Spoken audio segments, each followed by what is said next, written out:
My name is Virginia Hall, and I'm here today to introduce you to Roger Rule, author of The Rifleman's Rifle and host of this series of episodes, Special Guns with Roger Rule. Thank you, Virginia, and welcome. And welcome, viewers, to my 18th episode of Special Guns with Roger Rule. What do we have today? In the last few episodes, we've been featuring mostly shotguns. Today, I have a real treat for rifle aficionados. This is a Browning rifle, high-power model, an Olympian grade. Is this new? No, this rifle was made in 1971 and considered by many to be one of the finest of all bolt actions built on the Mauser design. It fits into our series in the evolutionary category, representing the next step after the military-designed Mauser model of 1898. This rifle is the epitome of the commercial FN Mauser, with its 6 improvements over the original Mauser 98, and it would parallel or fall slightly behind the improved Winchester Pre-64 Model 70 in design improvements. Do they still make this rifle? No, it was available through 1974, discontinued in 1975. But Browning's still in business. Yes, however, the company history is confusing. Browning's involvement in this gun is minimal. John Moses Browning's involvement. Let's take a look at that. Since I have said it was a Mauser 98, before we credit Mauser, we should start with the inventor that built the first bolt-action rifle, Johann Nicholas von Drais of Prussia. Drais lived 80 years from 1787 to 1867. Nearly by accident, he discovered he could ignite a fulminate compound by thrusting a needle into it, which inspired him to develop a primer-containing bullet. This was in the early days of breech loading, where you load from the back end of the gun. And he designed the first breech-loading bolt-action rifle to be fired with a needle, which was the predecessor of a firing pin.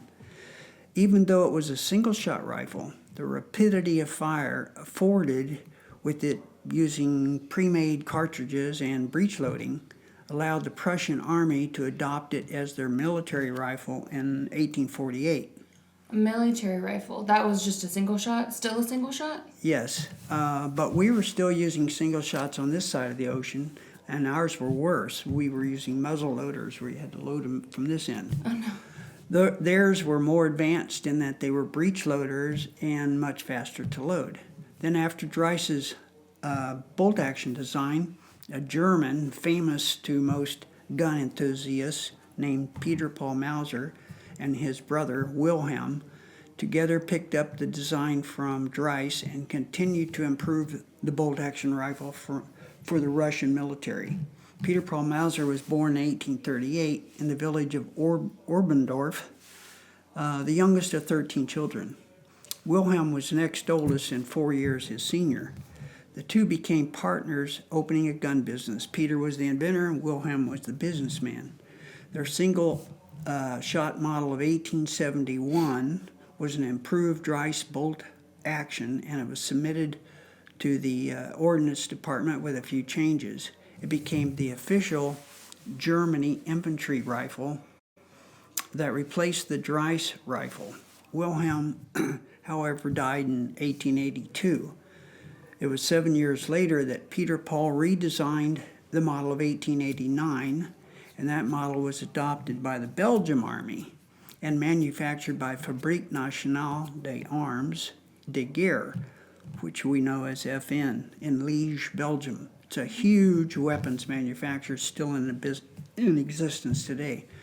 Refined still further, Peter Paul Mauser's model of 1895 was adopted by the German Army in 1898 and became known worldwide as the Model 1898, one of the most famous rifles in the world today. In bolt-action rifles by Frank de Haas and Dr. Wayne van Zwolle, I want to quote a section here. It, referring to the Model 1898 Mauser, immediately became the most popular military arm. France, Great Britain, Russia, and the U.S. designed and produced their own battle rifles, but none surpassed the 98 in function and durability.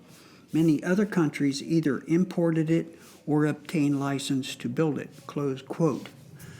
Our own U.S. Craig Jorgensen rifle was canned for a reworked clone of the 1898 Mauser, which became our 1903 Springfield rifle, and we paid a hefty patent infringement to Germany for the use of the design. While Mauser's remembered mostly today for his infallible control feed extractor improvement among his many improvements for bolt-action rifle, it was really his revolutionary magazine feeding system that is acclaimed as his most outstanding feature. It changed the bolt-action rifle from a single shot to the first reliable bolt-action repeating rifle, which revolutionized military repeating rifles. These were the rifles used primarily by everyone in World War I. They were so prominent that war is sometimes called the bolt-action war. And all countries in that war used bolt-action rifles. All the world powers did. In fact, Germany continued using it in World War II as their basic infantry rifle. But after World War I, the manufacturer of the Mauser 1898, named Mauser Werke for Works, continued building sporting Model 98 rifles and offered actions made in 4 different sizes: Magnum, Standard, Intermediate, and Short. Gunmakers world over purchased these actions and built sporting firearms. Some of the most expensive and popular ones still today came out of that period. Those built by Griffin and Howell of New York, and many by the English makers in London and Birmingham. After World War II, Mauser Werke became Waffenfabrik, which is arms factory, and the manufacturing shift was totally to the sporting rifle trade, building Mauser actions and rifles. So besides custom rifles, were those made by Mauser available in the U.S. back then? Some Mauser sporting arms are sold in the U.S. under the Stoeger name for a brief period, when Stoeger could no longer supply them because Mauser was fulfilling military arms for Nazi Germany. The giant gun manufacturer in Belgium, FN, met the market demand in 1940 and started building and selling 1898 Mausers. But their first version had one change. The bolt handle was bent down and at the root and curved. Then, because the model 1898 became so popular, FN continued making improvements, and by 1948, they had a total of 6 changes from the original Mauser Model 98. These were: 1. The bolt handle was bent in a rearward curve. 2. The military cutout or thumb slot was removed from the receiver sidewall, making the action stiffer. 3. The receiver bridge was modified by eliminating both the raised portion and the clip charger slot. 4. The trigger was changed to a single pull with no slack cutoff. 5. A user-friendly safety was added for telescopic sights. And finally, 6. The bolt stop release was refined for sporting use.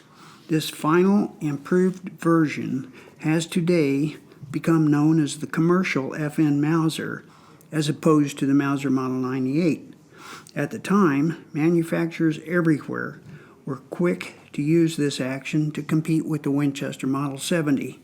In a short window of time after World War II, users who bought Belgium-made FN actions included among U.S. manufacturers Weatherby of Southgate, California, Colt, Marlin, High Standard, Winslow, and Harrington and Richardson. Abroad, Sacco of Finland and Parker Hale of UK also built rifles with the FN Mauser actions. So those were all rifles made with the FN Mauser action. Yes, all of these. And the produced under the Belgian company's own name, FN, or Fabrique Nationale, were some of the best rifles, but few reached the U.S. But our gun of the day is a Browning, right? Yes, to see where Browning Arms Company comes into the picture, we need to step back and review a bit on John Moses Browning. In my episode 14 covering a Browning superposed Diana grade, that was the first Browning gun shown in Special Guns with Roger Rule. And in that episode, I covered the sporting arms history of John Moses Browning and his relationship with Winchester, Colt, and FN. Before 1899, all of Browning's designs were sold to Winchester. Then from 1899 to 1907, his designs were sold freelance, some to Colt and several to FN. And by 1907, FN realized his worth and made a deal with him to allow the Belgian maker to manufacture arms under the Browning name in consideration for royalties, which he had not been able to do with Winchester. Among these arms designed by Browning and sold under his name were the 9mm military semi-automatic pistol in 1903, and then a pocket-sized 25 caliber semi-automatic in 1905, a semi-automatic 22 caliber rifle in 1914, and during the war years, Browning developed the 30 and 50 caliber machine guns and the famed BAR, or World's Light Machine Gun. Wow. In 1927, the year following Browning's death, the family founded its own company, the Browning Arms Company in Morgan, Utah. That company focused on the sales of hunting and sporting rifles and shotguns, and later parlayed the famed Browning name into a variety of sporting good items. But all of their firearms were actually manufactured under contract with other arms manufacturers, primarily FN in Belgium. The Browning Arms Company lasted until 1977, when it was fully acquired by FN, then FN Herstal. So the gun we're going to look at today, built from 1960 to 74, was actually a product of Browning Arms Company. However, under contract, it was completely manufactured in the FN plant in Belgium, as were most of the other Browning guns at that time. These Browning commercial Mausers were made by FN some 34 years after the death of John Moses Browning, who died in the lobby at the FN factory in 1926. I remember that he was waiting to make the deal with his new shotgun design. That's very good. You're right. That was covered in episode 14. But for Browning's rifles under the Browning name, FN used the regular commercial Mauser action with one change. The Browning version had one mechanical improvement over the other FN commercial Mausers.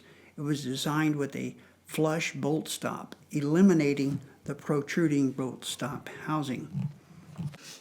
I do not know who gets the credit for the Browning bolt stop improvement, but I would suspect it was Val Browning, attempting to keep the Browning name on a higher plane than all the other makers using FN commercial Mauser actions.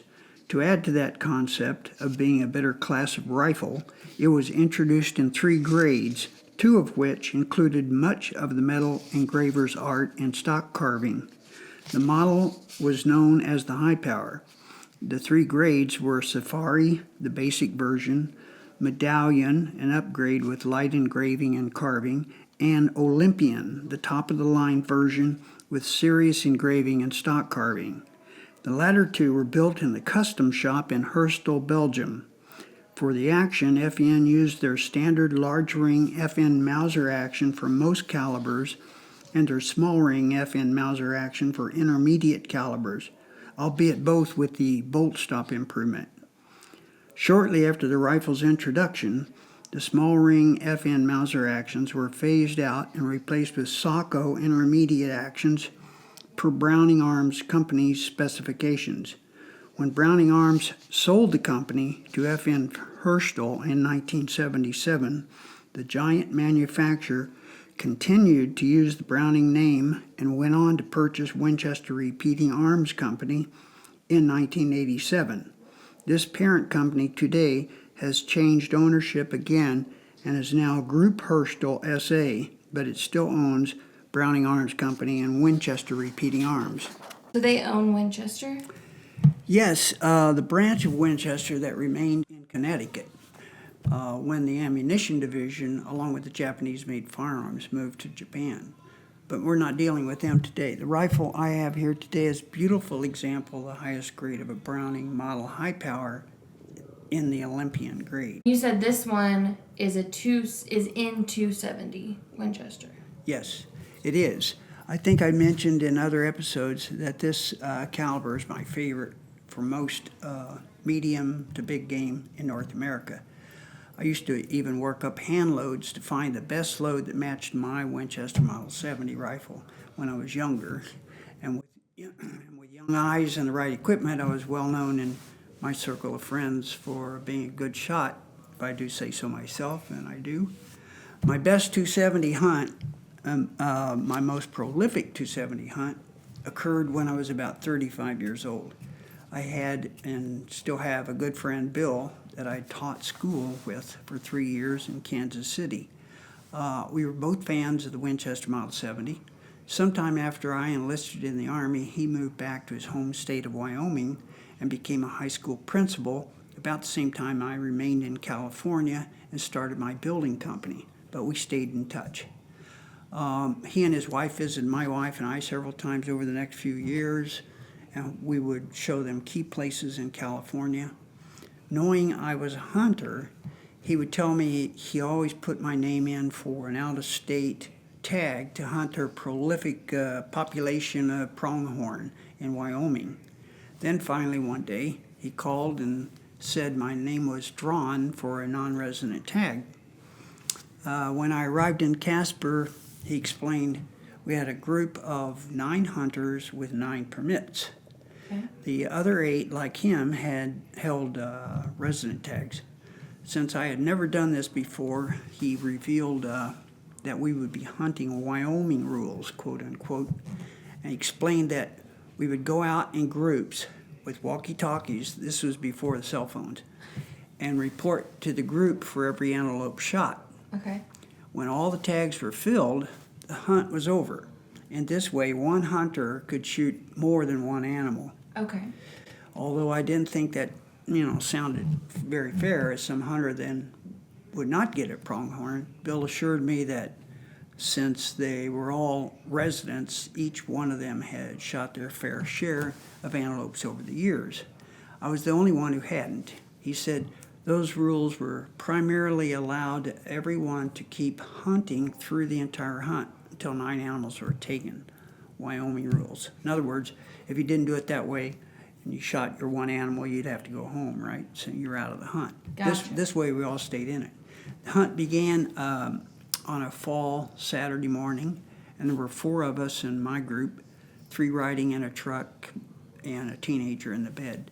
Another truck had 3 men, and I believe the third one had just 2 to make the 9 come out here. I don't really remember that well. Since I was the new kid in the game, my group wanted me to have the first shot. And when we chanced on a respectable buck, I bailed out of the pickup and standing with my sling taunt around my left arm, shot at a pronghorn about 70 yards away, and I missed. I couldn't believe it. My gun was sighted for 300 yards. I suddenly realized I probably shot high. So the animal started trotting off. I aimed lower, fired again, and hit it. When we next sighted 3 or 4 off in the distance, we could see there was another pretty good buck in a group, and there was a ravine between us and the pronghorns. So we drove our truck down the trail to get near the mouth of the ravine, and then stalked on foot, keeping low profile in the ravine, worked our way up to where we thought the animals were. When we raised up to see, they had moved another 100 yards farther from the ravine. It was now another guy's turn, but Bill explained ahead of time if he missed, he would not be given a second chance to shoot as I had, that any of the other 3 in the group could then shoot. Apparently they had given me a special second chance. The guy whose turn it was aimed, fired, and missed. The buck turned, but it didn't run. Okay. Bill told me to fire, and I did, this time dropping it to the ground. I didn't think about it at the time, but today I presume it was because I was a guest. Bill told me to take the shot. He and the others could have as well by his rules, and at the time I thought they were going to also. Anyway, we radioed the others. We had 2 kills, and one of the other groups by then also had 2. So in the afternoon after lunch, I left my gun in the truck rack, gun rack, while the 4 of us continued hunting.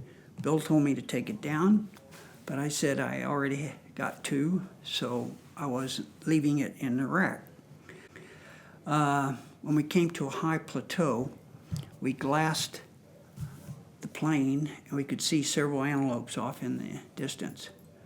With a spotting scope just like this one, Bill could see one was a good buck. The 2 men that hadn't shot flipped a coin to see who would shoot first. The one that won took steady aim at what was about maybe 600 yards. It was a long way off. He shot and missed. Immediately, the 4th guy shot and missed. Then the 2nd guy shot and missed. The buck was milling around but had not broken to run. Bill said, "Roger, grab your rifle and take some shots. This is the fun of goat hunting." They each shot one more time and no one hit it. I took my gun off the rack and joined them, wrapped my arm in my sling, and took careful aim at this one, the one they've been trying to hit. Pulled the trigger and watched as the animal fell to the ground. I said, "Okay, that's it. Shot 3 now. I'm putting my rifle away. This is embarrassing." That ended our Saturday hunt. We then went to dinner at a hunter-friendly restaurant and tavern in Casper, and the dinner was on me for the group. The next morning, I went back out with the gun in the rack. 2 tags remained unfilled. We still had 3 trucks going in different directions, but now only 7 hunters. In my truck, there were only 3 of us this Sunday morning. About noon, we came up to a big buck with 2 does off on the driver's side, about 400 yards away. I was sitting shotgun. Bill was driving, stopped the truck, and he and the guy in the middle seat jumped out with their guns and moved toward the animals about 20 yards from the truck. They both started shooting at the buck that, unhit, began running in a big semicircle, curving around the truck, but at a great distance. After it was straight in front of the truck, it curved back toward the truck, toward me. I was then standing outside by the passenger door. The animal was running in a big semicircle with the truck at its center point. We were all watching, and as Bill could see, the truck would soon be blocking their line of fire. He yelled for me to shoot it because he couldn't aim in my direction. I pulled my rifle down, and just as the pronghorn was about 90 degrees from the passenger side, roughly 80 yards away, running full speed, I aimed in front of it about a full animal's length, squeezed off around, and that sent the animal tumbling to the ground. They both congratulated me for making a good shot, but at the time I was really embarrassed by getting the fourth of 9 tags. When we radioed the others, they had got their last one also, so the 9 tags were filled and the hunt was over. I had the best head mounted, but I doubt Bill ever put my name in for another tag, and I wouldn't blame him. You got 4 of the 9, and there were 9 of you. I'm not proud of it. You can see if they hadn't been so hospitable to me in the first 2, that wouldn't have happened. But that was my introduction to Wyoming rules. Now let's turn to the rifle of the day. As I said, this one is a Browning high-power model in the 3rd or top grade, which they marketed as the Olympian. It's chambered in .270 Winchester with a 22-inch barrel. The action is the true FN commercial version of the Mauser 98 made by FN, as sold by FN to other makers, but with the one exception here of using Browning's flush-mounted bolt stop unique to Browning Arms Company, which I'll point out in a moment. Besides the action, the entire rifle was built by FN for Browning Arms Company of Utah. As I've said, this specific one was built in 1971, 4 years before the model was discontinued. The standard grade or basic version of this rifle, called the Safari grade, was built in the General Small Arms plant of Fabrique Nationale in Liege, Belgium. The 2 upgrade versions, the Medallion and Olympian, like this example here, were built in FN's custom shop in Herstal, Belgium. About the custom shop, Ben Roberts recently wrote in his column for Gun Mart an excellent review of his visit to the Browning Custom Shop in Herschel, Belgium. And I have some excerpts from that review I want to read the quote. So I'm quoting here. Handmade sporting guns present the pinnacle of our industry the world over. Whether it's an English Purdy, French Demas, Italian Famars, or Belgian Browning, each is special and unique, as much, if not more, a work of art than a tool. No wonder then that shooters around the globe yearn to possess one. Entering the custom shop is like stepping back in time. Instead of banks of CNC machines and crates of pre-manufactured parts awaiting assembly, there are a few rows of benches at which artisans of Herschel ply their trade. It is fitting, then, that John Moses Browning's spirit lives on amongst the corridors of Herschel, setting the standards all over again, but this time for delivering a blend of human efforts and true manufacturing perfection into a brand that looks to set to thrive well into the future. Close quote. The Olympian Grade rifles are of the highest quality of workmanship and take many hours to complete by master craftsmanship, master gunsmiths, master checkers, master carvers, and master engravers. Pick this gun up. Always check to see that it's safe. Pull the bolt back, see the chamber's empty. While I have the bolt back, you can see the extractor.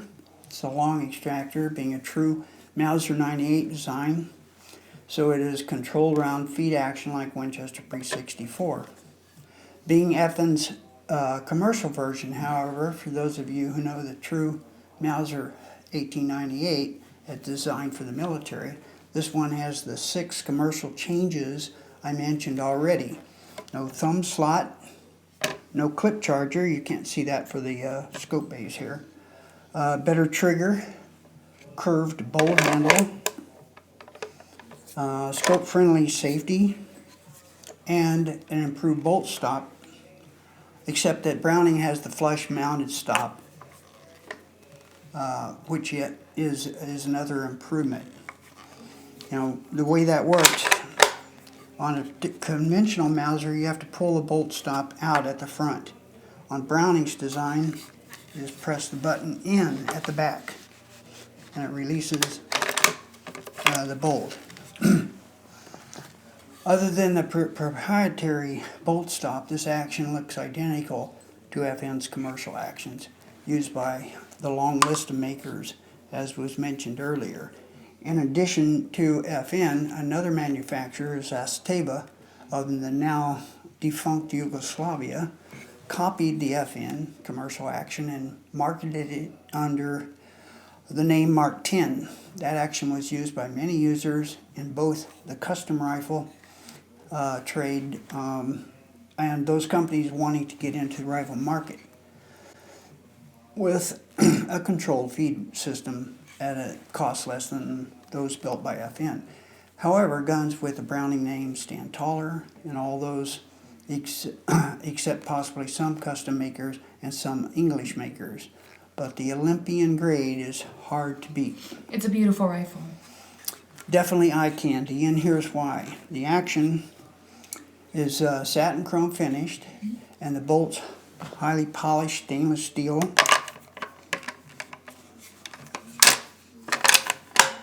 The trigger is serrated and gold-plated. A cross bolt is finished to match the action and is engraved through the stock, centered on the first receiver ring. It's needed to absorb recoil and prevent stock splitting. The undermetal is one piece with a hinged floor plate released by a small lever in front of the trigger guard. Open it here. It opens just like a Model 70 or another Mauser with a magazine spring, magazine follower.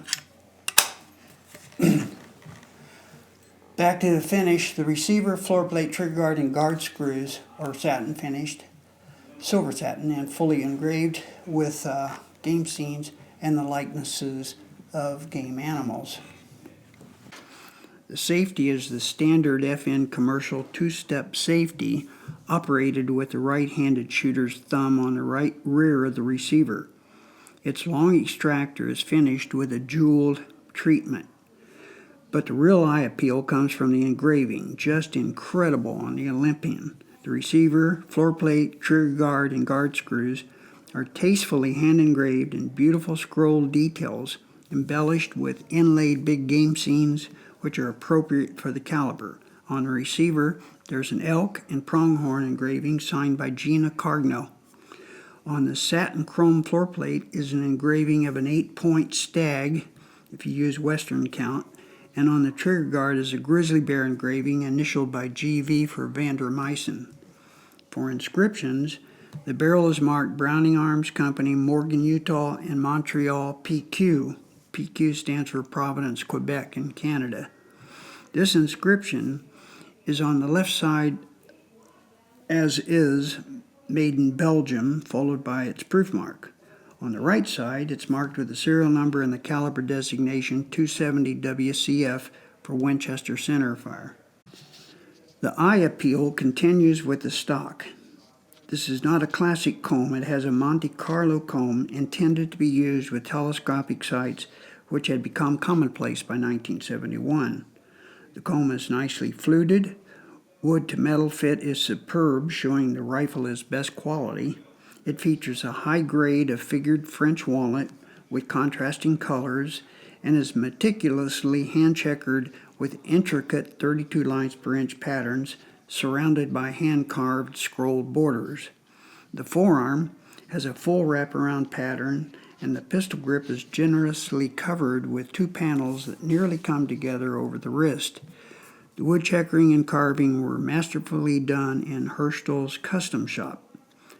The high-gloss finished stock has a contoured right-hand cheek piece that is curved gracefully and flows out of the Monte Carlo.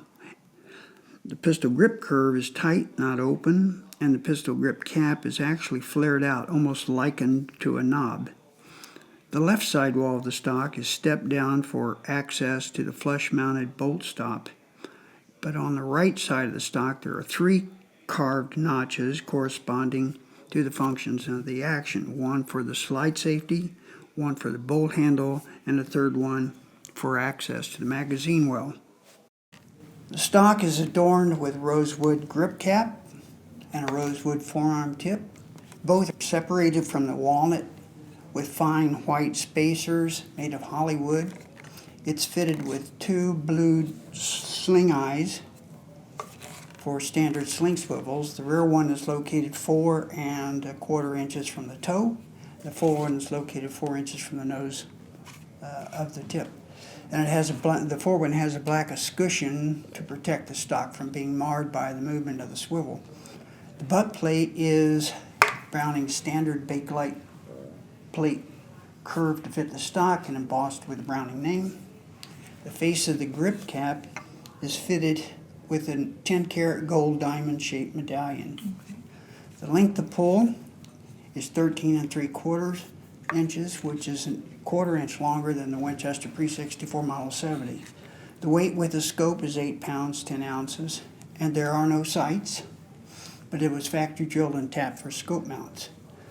The rifle's wearing a brand new American-made, American-symboled Zeiss Conquest scope, 3 to 9 by 42 with a duplex reticle, mounted in engraved steel rings on Leupold 2-piece bases and fitted with Butler Creek scope covers. I'm going to set the rifle back down. Excuse me. The gun is in mint condition with perfect bore, and it comes with an original hard trunk case, which I have right behind me here. We have a picture, a still shot that we're including in this episode showing the gun in the case. Also the stainless steel screws that screw plugs that fill the receiver are in the case.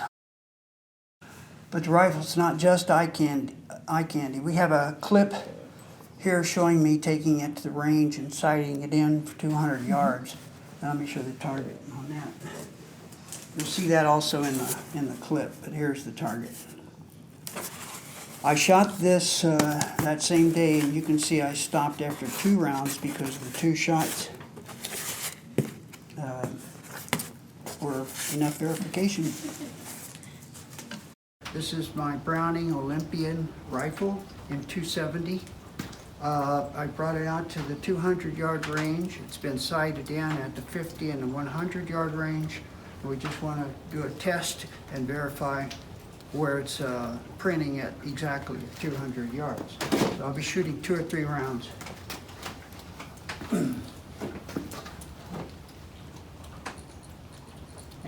Ammo is Winchester PowerPoint 270, 130 grain. So the rifle's empty. I load them one at a time when you're sighting in because recoil can affect the round underneath it.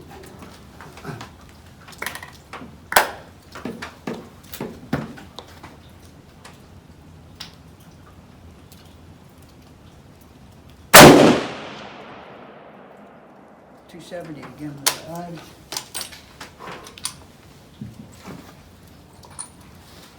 The shot felt pretty good. That's got a light trigger.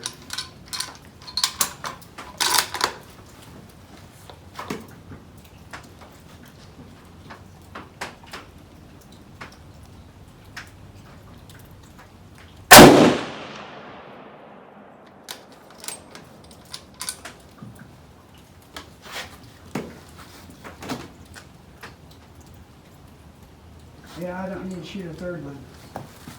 Got it. For those of you who know about the salt problem experienced by Browning Arms Company from 1971 to 1974, one would want to be concerned about this rifle based on its date of manufacture. If you don't know about that scandal, my episode 14 covered it in detail. I don't wish to bore subscribers with a repeat of explanation here, as most of the industry interested in Brownings of this period are familiar with it. Suffice it to say, this rifle is now 47 years old, and removing the stock shows no signs of salt exposure. After all that time, if there is none now, you know, it's a pretty safe bet. This one missed the problem. Another clue would be the fact that this stock would barely grade triple F, quadruple X. While the salt-treated stocks on the whole were a bit fancier, which is why the company insisted on the early curing process for them. Do I dare ask how expensive this rifle is?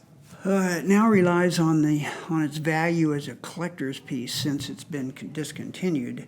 But not too long ago, I did ask Mark Murphy of Michael Murphy & Sons, the U.S. Browning custom shop dealer, or at least one of them, that if the custom shop were to build an Olympian today, what would be the replacement cost? And he answered it would be in excess of $35,000. These guns have been getting harder and harder to find in mint condition, and in the more desirable calibers like .270 Winchester, they're truly hard to find this pristine, which makes it most ideal as a future investment besides being a beautiful example of the gunmaker's art. Well, I think this is the prettiest rifle you've shown me. I'm sure many of us agree with you about that, Virginia. So that's it for today. Thank you, Virginia. And thank you, viewers, for watching. And if you enjoyed this episode, I invite you to subscribe to my YouTube channel and share with others. And I hope you join us next episode of Special Guns with Roger Rule. We'll be returning with a best-made Italian shotgun. If you want to get involved with these types of guns, I recommend GunsInternational.com. The owners are great people. I know them and have been using their website since they started. I find it the best source for both buying and selling any great collectible gun.